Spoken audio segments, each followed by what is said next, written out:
Upbeat intro music with RoamTips.com logo. Hey everyone, welcome to RoamTips.com.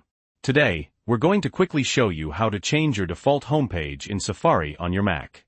It's super easy. First things first, let's open Safari.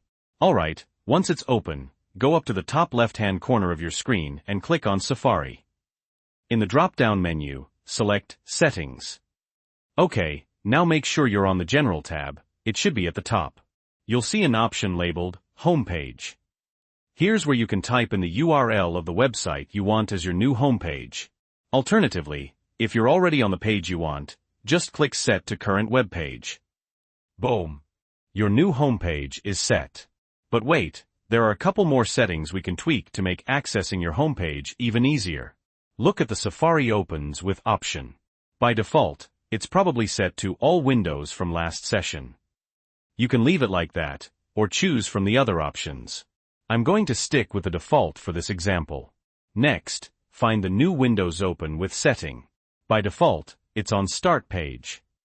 If you want new windows to open directly to your homepage, select the Homepage option.